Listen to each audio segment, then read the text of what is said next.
What is up, everybody? Welcome into episode 18 of the Brahma Bullpen. And I don't know if you've been under a rock or where you've been hiding, but there's all kinds of UFL news going on. It's exciting. We got dispersal draft. We got protected players. We got full rosters, folks. We got pre-cut rosters. We know the league's going to wind up cutting down to the 53-man rosters. Right now, the Brahmas have 62 players on the roster. We're going to break it down for you right here. We got 3 quarterbacks, 6 running backs, 4 O-linemen, a center, a guard, 4 tackles, 1 tight end, 9 wide receivers, 5 defensive ends, 5 defensive tackles, 11 linebackers, 11 defensive backs, 1 kicker, and 0 punters. That's right. You heard it here first on the bullpen. Coach Wade Phillips is never going to punt the ball. No, I'm just kidding. They're gonna wind up picking up a punter. But what we got going on right now is the first round of players. We got some protected Brahma players that stayed on the roster. We got a lot of people they picked up from Houston. Wade Phillips was comfortable with them, so that's what we picked up. We got about 13 players that we picked up in the dispersal draft, specifically from Houston. So that's pretty crazy. It's like a San Antonio Brahmas / Houston Roughneck team. We got some pretty exciting players coming down from Houston. So we're going to break into those tonight. We're going to look at the UFL news release. We're going to look at some key dispersal draft players. We're going to look at what I think will be key offensive and key defensive players, go over those stats for them tonight. And then we're going to throw in a bonus for a special running back that I think is going to do big things for the Brahmas. Big things for the Brahmas this year. So with all that being said, let's get it rolling. Hey, producer, throw up the UFL graphic there for me. We're just going to cover how this works real quick. So here it is, Friday, January 5th. The United Football League to hold a dispersal draft. Each team will be allowed 42 players, and then they'll be able to select 20. So Coach Wade Phillip picked his 42 players that he wanted to keep, maybe a little bit more, and then he could draft up to 20. But despite what the numbers, 42, 20, whatever, when it was all said and done over the weekend, they were allowed to have 62 players on the roster. We're not going to go over all 62. The rosters are available at theufl.com. Click on the news release. In the news release, there's a link where you can see every roster for every team. The old XFL website, there was a place where you could just click on teams, click on rosters, and boom. But here you got to go to a news release and then read through the news release and find the link in there. So, hey, they'll make it easier as time goes on. But the United Football League, the premier spring football league, will have the draft on the 15th.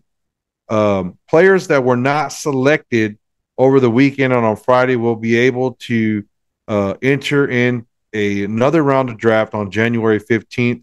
So we'll keep an eye on that stuff. Once we get that information out, we'll see. Ultimately, it's the same thing as last year for both USFL and XFL leagues.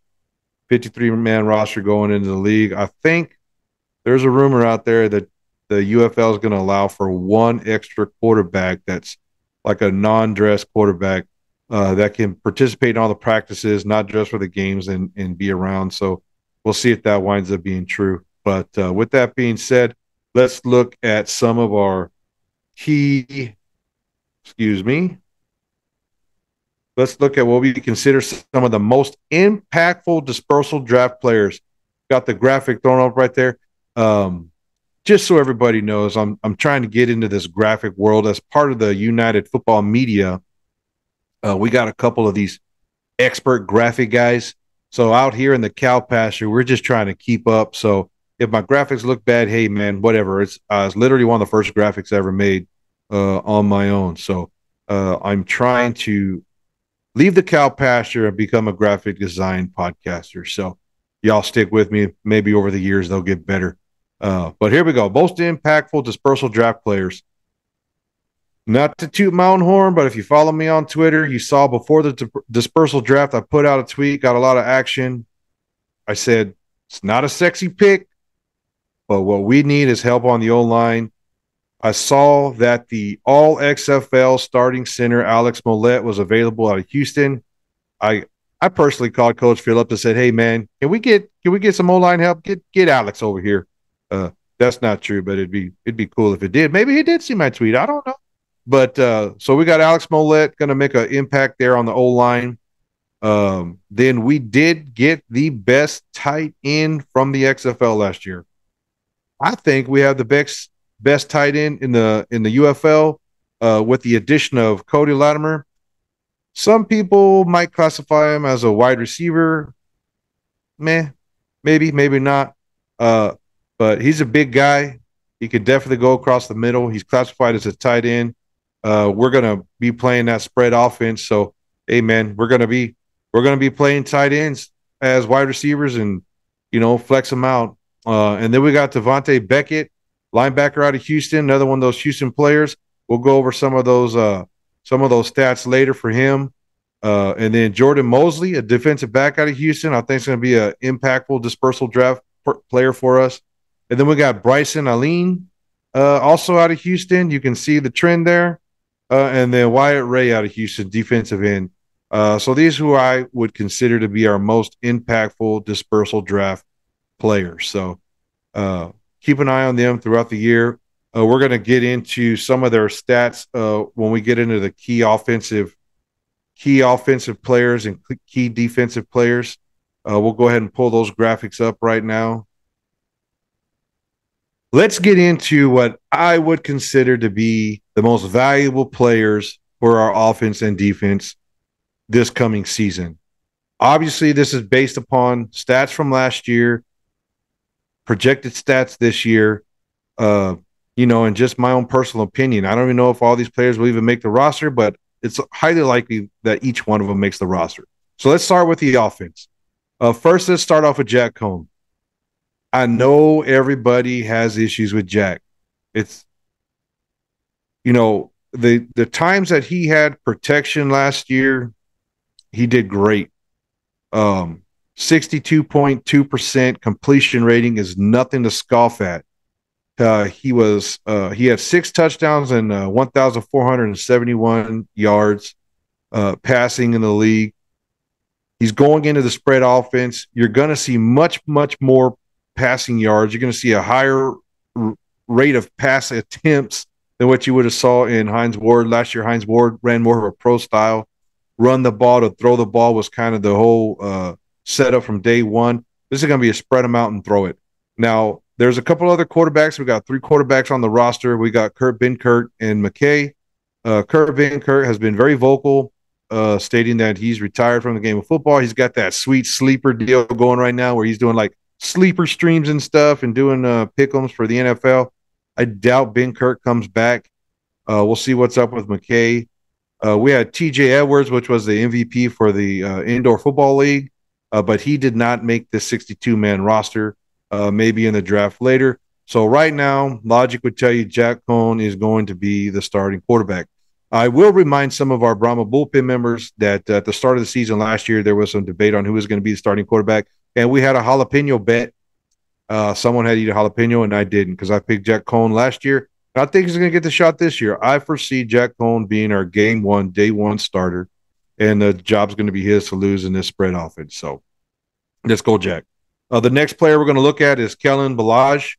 He was kind of our number 2 running back behind Waukese Patrick last year. Waukese Patrick is not back with the team. He's not on the roster. He did sign with an NFL team, so he probably won't be back. The thing about Kellen Balaj is he was like the Thunder, right? Well, they're both of our running backs last year were Thunder, Patrick and Balaj. But this year, we look to see Kellen be used more in short yardage, goal line situations. Watch for him. We'll highlight who I think is going to be the starting running back later.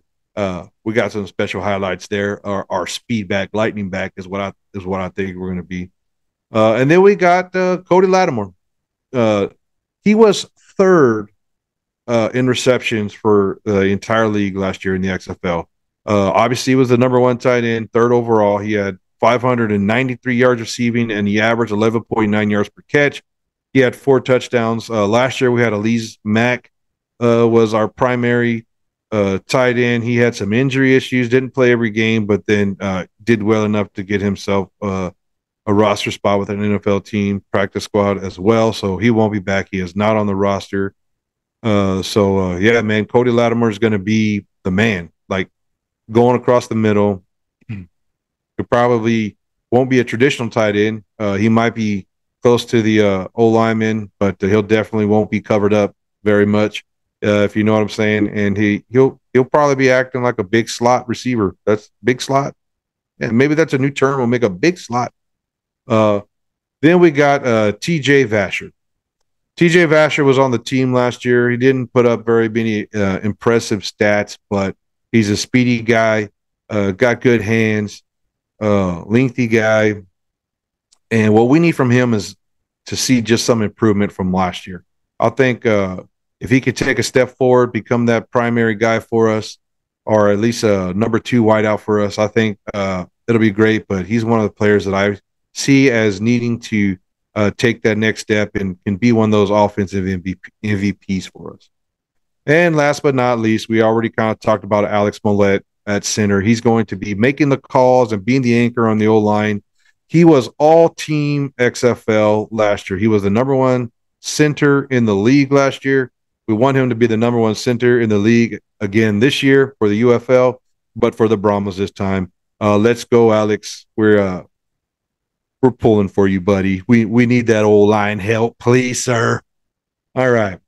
Let's jump over to our defensive MVPs now. Some of these players were with the team last year. Some of these players were not. But when we start talking about the stats and these tackling numbers that we got on our defensive team, there's no doubt in my mind. I've already made it pretty clear to anybody that will listen that I think the Brahmas will have the top defense in the league, maybe number 2 defense in the league. You know, with a spread offense, the ball's going to move quick, and you're either going to score or not score, and it's going to happen fast. And the defense is going to have to be on the field, so you're going to need a lot of depth. And when your defense is on the field a lot, there's going to be ample opportunity for tackles. With that being said, let's start with Jordan Williams. I didn't put him first on the graphic, but, you know, the graphic's there. But we're going to start with Jordan Williams. Led the league in tackles, 89 tackles in the league in the XFL last year. Second place was 63 tackles. You can see that Williams was on the field a lot, and he was a key instrumental linebacker in the league, and obviously our number 1 linebacker. Another player that was on our squad last year, Mike Scott. DN, his brother Delonte Scott led our team in sacks. We had the Scott brothers. They were a dynamic duo, so to speak. They were actually probably the fan favorites on defense. Everybody was pretty much watching where the Scott brothers were at every play and see what they're doing. We had another guy by the name of Barku who played corner for us. That was pretty awesome. He's not on the roster this year, but those would probably be our fan favorites behind Williams, Scott, and Barku. And we got Mike Scott back, so that's awesome. He did have 2 sacks last year, and he's going to have a lot of room to grow. He's going to get a lot more playing time, I think, out on the defensive end than what he got because last year his brother took up a lot of those snaps for him. Getting further into our linebacker room, Tavante Beckett from Houston. Let's go. Tavante Beckett was Houston's leading tackler and second in tackles for the entire league last year at 63. Yes, that is correct. Our 2 starting linebackers went 1 and 2 in tackles for the XFL last year, and they're both on the Brahmas team. I challenge anybody to find me 2 better linebackers that are going to be on the field at the same time. You know what? I'm not even going to challenge you. You ain't going to find it. It ain't going to happen. We have the best linebacker room in the league, hands down. No question asked. I cannot wait. To see these 2 guys making tackles, get that 3-4 defense, and have that big nose tackle, eat up a couple blocks, and quarterbacks ain't going to know which one of them's coming. You know what I'm saying? Running backs, be on alert, baby. Let's go. Best linebacker room in the league. All right. And you think we're going to stop there? No, we are not going to stop there. Jordan Mosley, defensive back, also out of Houston. You can see we're getting a lot of Houston players. Coach Wade Phillips came from Houston, so he brought in what he knows. We're going to be running his defense. The learning curve is not going to be that steep because they ran it last year. Jordan Mosley was third in tackles on the Houston's Roughnecks last year. He had 39 tackles, which is a lot for a cornerback. I mean, you going back in coverage every down, you're going to get, some tackles on wideouts, but hey, man, let's go. Jordan Mosley, another Houston Roughneck coming down here to buff up our defense with a bunch of bulls in the backfield. And then our last one we'll highlight here today is Drew Beasley. He was with the Brahmas last year. He was second on the team in sacks, also plays DN, 5.5 sacks, only behind Delonte Scott, who had 7.5, I believe, is the number from last year. So, yeah, we got strong defensive line. We got strong edges, and we got awesome linebackers. And now what we're going to do is our bonus pick. We're going to do our bonus pick. Throw up the graphic, please, sir. Throw up the graphic of my boy, Bryson Allen. I made this one of my graphic. I'm practicing on graphics. Y'all cut me some slack. I'm not going to lie. This graphic was a template that I stole from somebody. I think you know who I'm talking about there, sir. Thank you very much, by the way. But you can look at his stats here. 43 rushing attempts, 193 yards, 4.5 yards per attempt. He was kind of like an RB2 in Houston behind Borghi, who's now up in the St. Louis Battle Chickens. So I think this is going to be our lightning. This is going to be our lightning to our thunder. I think Balaj and Aline are going to split reps, just like almost every team in every football league is doing. There's very few RB1s anymore. I wouldn't project there to be an RB1 here. I think with this spread offense, Aline's going to be like quick. And why do I say that? Throw up the highlight video. Race in the backfield by Bryson Allen now. Houston can put the stamp on this one. Allen leaps and he's in! Roughnecks have extended their lead. 25 unanswered. All right. Did you see that? Somersaulting into the end zone, running out of the spread. The dude is fast. I don't know what he runs, but it's probably the mid-4s, right? And that's what you need running out of the spread. You're going to spread them out. You're not going to beat your head up against the wall. What you're going to do is try to run to the edges. And so, yeah, man, that's it. I think our offense is looking stout. We're going to see what happens at the wideout position. Like I mentioned earlier, we got 9 wide receivers on the roster here. Let's just go over them real quick. We got Artisdale, Nick Hawley, Juan Carlos Santana, Justin Smith, Calvin Turner, TJ Vassar, Jordan Beasley, Cade Warner, son of Kurt Warner. There's some pretty good stock right there. And CJ Wyndham. CJ Wyndham is one of those guys. He doesn't have a whole lot of experience right now, but I could see him easily becoming our wide receiver number 1. And we'll highlight him a little bit more later on down the road. Stay on the lookout for the January 15th draft. We're going to see where these rosters get lined up, get the cuts going. One of the big things the UFL did send out season ticket holder updates this past week, stating that there will be schedules out in the next couple of weeks. So I do think that they heard some of the fans and they've realized that people need to plan. So stay on the lookout for UFL schedules. We'll cover schedules whenever they do come out, and we'll pick another offensive and defensive group of players to highlight. And as always, thank you for watching. We love being part of the United Football Media Group. Like, share, subscribe. Let's go Brahmas, baby. Horns forward. Alex Mollett, don't let me down.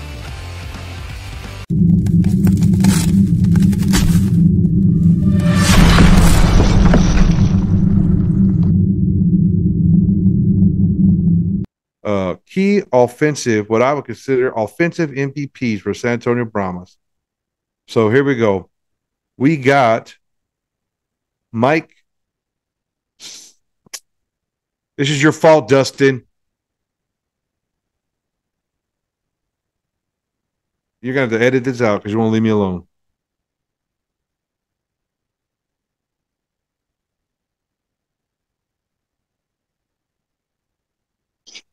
Hey, I'm trying to record, so you're going to have to edit a bunch of video because you won't leave me alone. What do you want? Yeah, when I ignore you the first time, there's a reason. But what do you want? You're going to have to edit all this out.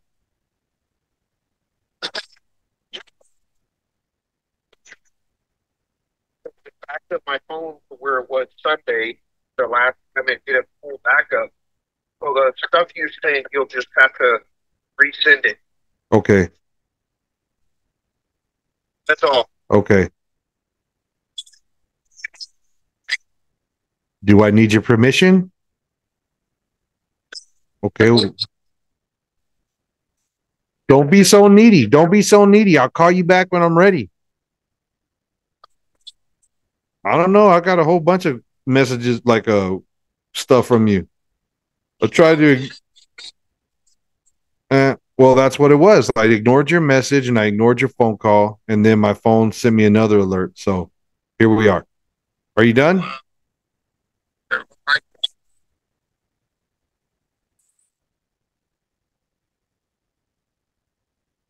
All right. The more you talk, the more editing you have to do.